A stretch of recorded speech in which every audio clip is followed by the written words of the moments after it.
ఈ వీడియోలో మనం అమ్మవారి నామాలలోనే అతి శక్తివంతమైనటువంటి నామం గురించి తెలుసుకుందాం. ఈ నామం గురించినటువంటి విశేషాన్ని పార్వతీదేవికి పరమేశ్వరుడు చెప్తూ ఉంటాడు. ఇలా అని ఈ నామాన్ని ఎవరైతే జపిస్తారో వారికి ఈ భూమిలో అలభ్యం అంటూ ఏదీ ఉండదు పార్వతి.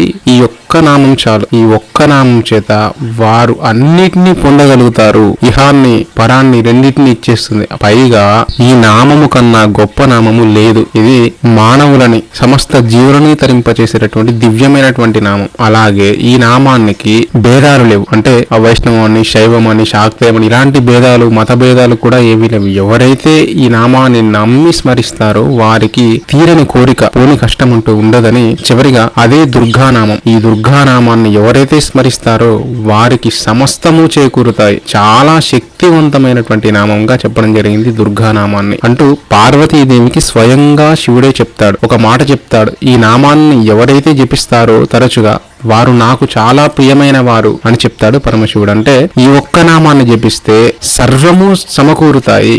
ఎవరైతే కష్టాలలో ఉండి ఈ యొక్క నామాన్ని అదే పనిగా స్మరిస్తూ ఉంటారో దుర్గా దుర్గా దుర్గా దుర్గా అని, వారికి తప్పక దాని నుంచి విముక్తి లభిస్తుంది అని మనకు చెప్పడం జరిగింది. సమస్త కష్టాలకు ఈ ఒక్క నామమే మిమ్మల్ని ఒడ్డుకు తీసుకొని ఆ యొక్క సమస్య నుంచి దరి చేర్చగలదు. ఇది శివుడే పార్వతికి చెప్పినటువంటి సందేశం. కాబట్టి మనలాంటి సామాన్యులు ఈ యొక్క దుర్గానామాన్ని నిరంతరం స్మరించడం ద్వారా ఎంతో అద్భుతమైనటువంటి ఫలితాన్ని పొందవచ్చు.